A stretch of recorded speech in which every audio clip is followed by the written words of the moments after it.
Hello, everybody. Welcome back to the channel. Hope you're doing all right. I'm back in the garage for this one. Well, yesterday, what did I do yesterday? I made a video about the state of our union, as in Scotland, Wales, England, Northern Ireland. And with all these resignations and political turmoil going on all over the show, is the union safe? Is it best as it is? Or do we all just walk away and go our separate ways? You know, much to discuss, and there were some great comments, and what I wanted to do in this particular video is read through some of the things that you had to say. So without further ado, let's get on with it, shall we? So let's bring these up and see where we are. Now, is the union safe? Is it worth it? Was the name of my video, and this is what you had to say. Paul Dunlop, 1660. If the union was voided, think of all those things the British government foisted on the English people, like the UN and EU migration treaties. Who in control of our health policy and net zero agreement, all gone like a company ceased trading. You never know, we may even get a say in our own English and not Westminster government, and just pay for the needs of English people and their needs with our own English earned money. I wonder how many people feel like that. How many people actually feel like that, or they're so intertwined with this union of ours. That's what matters, and we have to stay together. Fisherman 5517. That job is open to any idiot that wants it, don't matter what colour you are, or does it, and we'll protect it with our lives. It's a done deal. Got it? I assume you mean the union. Paul Roberts, I'm not a unionist. I always believe England can stand alone. My goal is to break this union. My friend, who is a barrister, he's a KC, thinks I'm wrong. We have been having these talks ever since Britain voted to leave the EU. You let people like me out of the bottle, we're going to point out, if it is bad to be in a union, why isn't it bad to be in this union? Now, there's a lot of things coming out online and in literature where you read that you go back to a certain point in our history, the 1970s, I think it is, early 1970s, around the time Edward Heath did something a bit questionable. Anything after that point is wrong for very particular reasons, which I won't go into now. You probably hear about this in other places, and then you go back before that point and have a look at certain things that were happening and certain things being put into place. You may have a point. Let's have a look at some more of these comments. Being devolved is not together, Will says. Well, you make a good point there, Will, because, you know, all individual governments. Nathan Edwards, they'd never survive on their own, Andy. They'd be third world countries overnight. Yeah, I mean, like us with the EU, you know, we had that vote, didn't we? Let's leave, albeit by a very small margin, granted. But how a union such as the United Kingdom, Great Britain, whatever you want to refer to it as, got itself so intertwined with another entity, it can't fully break away, is unbelievable. And the reliance on energy and food and farm, all that sort of thing. You wonder what would happen if ours just suddenly split. Very, very intriguing thought.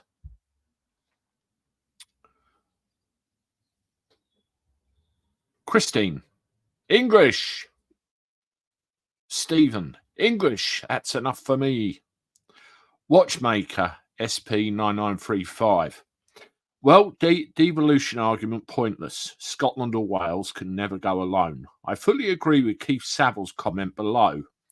Reference the West Lothian question. Labour have left Scotland down over 40 years. Fun fact, up to 1959, the largest party in Scotland were the Conservatives. Most people in Scotland are not that hard left.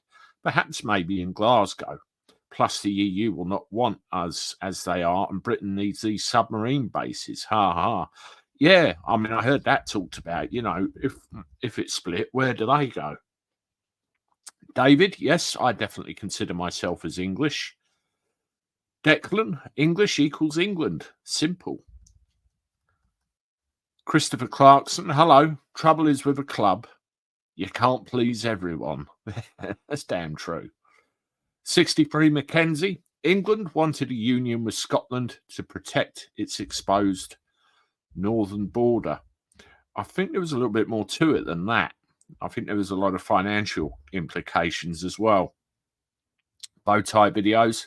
I class myself as English, but I think the UK is still a great nation and maybe should stay as one. We are still great and will hopefully stay great. Yeah, there's a great deal of trouble right now. Green Sun 5998. I'm English, proud to be British as well. Yeah, I mean, I'm English. That's what I am, and I recognise that we are part of this United Kingdom. Yeah, I still consider myself English, and it really concerns me how, you know, other people's views and the money, and it's a mess. It really is a mess, and it's been in the making for a good, 300 years maybe. Diswell. Historically, your betters knew how to run things, and you let them get on with it.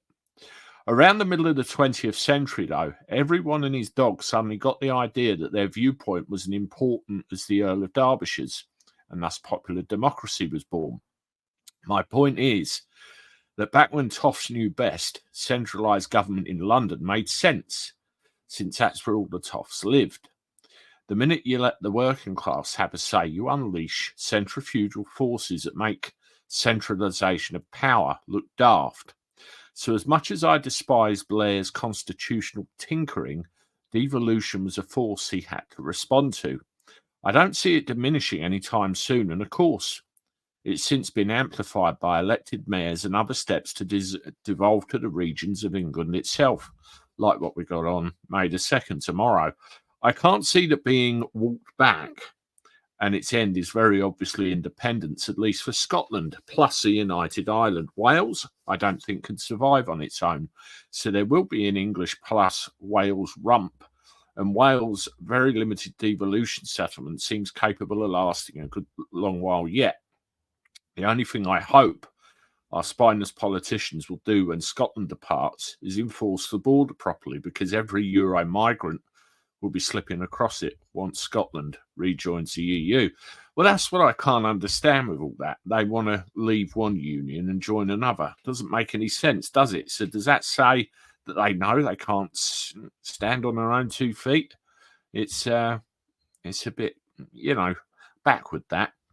Alan Lesser, is ordering a full English breakfast being racist? No, it's not. Only if you leave the black pudding off. I can't stand that stuff. Well, every time I put a picture of a fry up, people always say, where's the black pudding? Seriously. Mark Harris, I don't really care if Scotland, Wales and Northern Ireland leave. You must be an Englishman.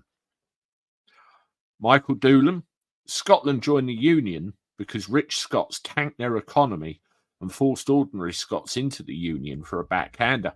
I think they were skint, weren't they? Basically, that was a big part of it. Graham Mash, and we'll leave this as the last comment. Trouble is, it's nothing more than names that at one time might have carried weight, but no more.